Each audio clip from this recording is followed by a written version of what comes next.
بسم اللہ الرحمن الرحیم۔ السلام علیکم ورحمۃ اللہ۔ امید کرتا ہوں آپ سب خیریت سے ہوں گے۔ میں ہوں کاشف محمود اور آج میں جو آپ کا عمل بتانے چاہ رہا ہوں، یہ عمل آپ نے اجتماعی طور پہ کرنا ہے۔ اس ویڈیو میں آپ کے ساتھ ہزاروں لوگ شامل ہیں اور ہو سکتا ہے لاکھوں بھی شامل ہوں۔ تو اس عمل کو اجتماعی عمل کی نیت سے اللہ رب العزت سے مانگنا ہے۔ ہر رکا ہوا اٹکا ہوا کام آپ کا پورا ہو جائے گا۔ آپ کی کوئی بھی سالوں پرانی حاجت ہی کیوں نہ ہو، آپ کی پوری ہوگی۔ کوئی جسمانی بیماری ہے، کوئی موذی بیماری ہے، لا علاج بیماری، ڈاکٹر جواب دے گے، شوگر کا مسئلہ ہے، کوئی بھی جسمانی یا روحانی مسئلہ ہے، اس کے حل کے لیے آقا پاک صلی اللہ علیہ وسلم اور صحابہ کی مبارک زندگی سے یہ عمل کیا جا رہا ہے۔ اور مجھے اللہ رب العزت کی ذات عالی سے یقین ہے کہ اگر مسئلہ حل کروانا ہے اللہ سے تو اس سے بہتر اور کوئی راستہ نہیں۔ پہلی حدیث مبارکہ، آقا پاک صلی اللہ علیہ وسلم کو جب کوئی سخت امر پیش آتا تو آپ صلی اللہ علیہ وسلم فوراً نماز کی طرف متوجہ ہوتے۔ تو 2 رکعت نفل حاجت کی نیت سے لازمی پڑھ لیا کریں اپنے مسئلہ کے لیے، اپنے مسئلہ کے حل کے لیے۔ دن میں کسی بھی وقت آپ 2 رکعت نفل حاجت کی نیت سے پڑھ لیجئے۔ اس کے بعد آپ نے اس عمل کو کرنا ہے دوسری مرتبہ، اور پھر تیسری مرتبہ آپ نے دن کے آخر میں کرنا ہے۔ عمل کی ترتیب میں عرض کرتا ہوں، ابھی آپ کو سمجھ نہیں آئے گی کیونکہ میں صرف بیسک بتا رہا ہوں۔ عمل کی ترتیب یہ ہے کہ آپ نے 2 رکعت نفل حاجت کی نیت سے پڑھنے ہیں۔ اس کے بعد آپ نے یہ وظیفہ کرنا ہے، اور اس کے بعد آپ نے دعا کر لینی ہے، اور آخر میں آپ نے درود پاک پڑھ لینا ہے۔ اس عمل کو آپ نے دن میں 3 دفعہ کرنا ہے۔ جمعرات کے دن 3 مرتبہ، 1 مرتبہ بھی کر لیں تو بھی ٹھیک ہے، دوسری مرتبہ کر لیں تو بھی ٹھیک ہے، اور 3 مرتبہ کریں تو بہت بہتر۔ اسلامی خب آسام وظیفہ آفیشیل پر اپلوڈ ہونے والے وظائف میں ہر وظیفہ صرف 1 مرتبہ کرنا ہوتا ہے، ایک زیادہ سے زیادہ 3 مرتبہ، 3 دفعہ سے زیادہ دفعہ کوئی بھی وظیفہ نہیں کرنا ہوتا۔ دیکھیے، پیناڈال کھانے سے فوری آرام آ جائے اور وظیفہ کرنے سے فوری مسئلہ حل نہ ہو، کیسے ہو سکتا ہے؟ تو نفل نماز کسی وقت بھی آپ پڑھ کر اللہ رب العزت سے اپنے مسئلہ کے حل کے لیے دعا کر سکتے ہیں۔ جب آپ وظیفہ کرنے کے لیے آتے ہیں تو آپ کے دل میں یہ یقین ہونا چاہیے کہ میرا مسئلہ انشاءاللہ اسی عمل سے حل ہوگا اور اللہ پاک میرا مسئلہ حل فرمائیں گے۔ تو ماہ رمضان میں جمعرات کا دن کا یہ وظیفہ ہے۔ عمل کی ترتیب کا آغاز کرتے ہیں۔ نماز کی پابندی اور گناہوں کو چھوڑنے کا خاص طور پہ آپ نے اہتمام کرنا ہے، تلاوت کا اہتمام ہو، صدقہ دینے کا بھی اہتمام ہو۔ حدیث مبارکہ ہے جس پر ابھی ہم عمل کرتے ہوئے عمل کریں گے۔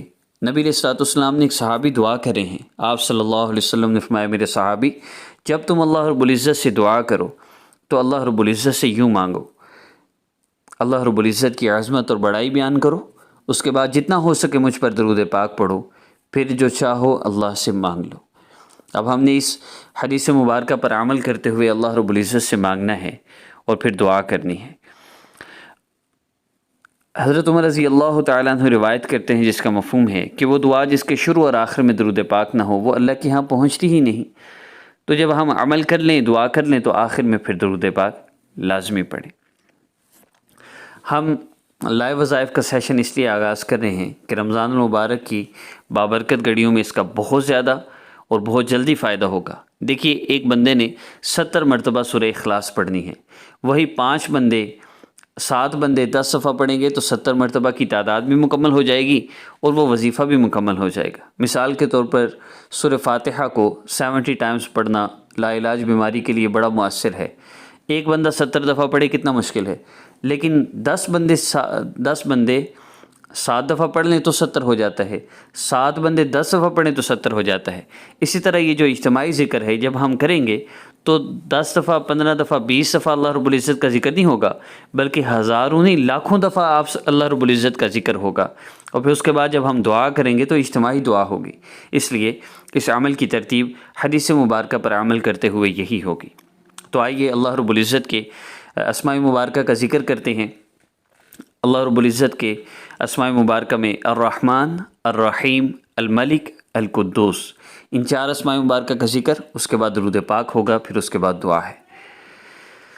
یا رحمن یا اللہ جل جلالہ، یا رحیم یا اللہ جل جلالہ، یا ملک یا اللہ جل جلالہ، یا قدوس یا اللہ جل جلالہ، یا رحمن یا اللہ جل جلالہ، یا رحیم یا اللہ جل جلالہ، یا ملک یا اللہ جل جلالہ، یا قدوس یا اللہ جل جلالہ، یا رحمن یا اللہ جل جلالہ، یا رحیم یا اللہ جل جلالہ، یا ملک یا اللہ جل جلالہ، یا قدوس یا اللہ جل جلالہ، یا رحمن یا اللہ جل جلالہ، یا رحیم یا اللہ جل جلالہ، یا ملک یا اللہ جل جلالہ، یا قدوس یا اللہ جل جلالہ، یا رحمن یا اللہ جل جلالہ، یا رحیم یا اللہ جل جلالہ، یا ملک یا اللہ جل جلالہ، یا قدوس یا اللہ جل جلالہ۔ اب درود پاک پڑھ لیجئے، کم از کم مقدار 3 دفعہ ہے، زیادہ جتنی دفعہ آسانی سے پڑھ سکیں، 70 مرتبہ ہو جائے بہتر ہے، اجتماعی میں بہت آسانی سے ہو جاتا ہے۔ درود پاک پڑھ لیجئے، سامنے شو ہو رہے ہیں۔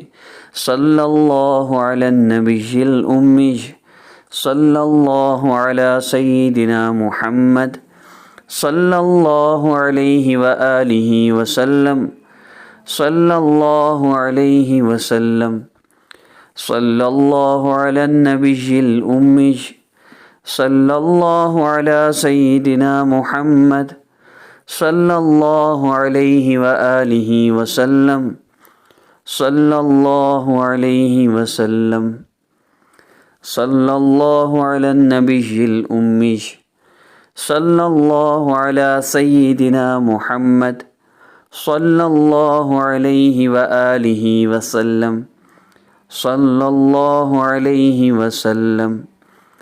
اب آپ اللہ رب العزت سے دعا کر لیجئے۔ آقا پاک صلی اللہ علیہ وسلم فرما رہے ہیں جو چاہو مانگ لو۔ اب اللہ رب العزت عطا نہ فرمائے کیسے ہو سکتا ہے؟ اللہ کا واسطہ ہے، یقین کے ساتھ مانگ لیجئے، ضرور مل جائے گا۔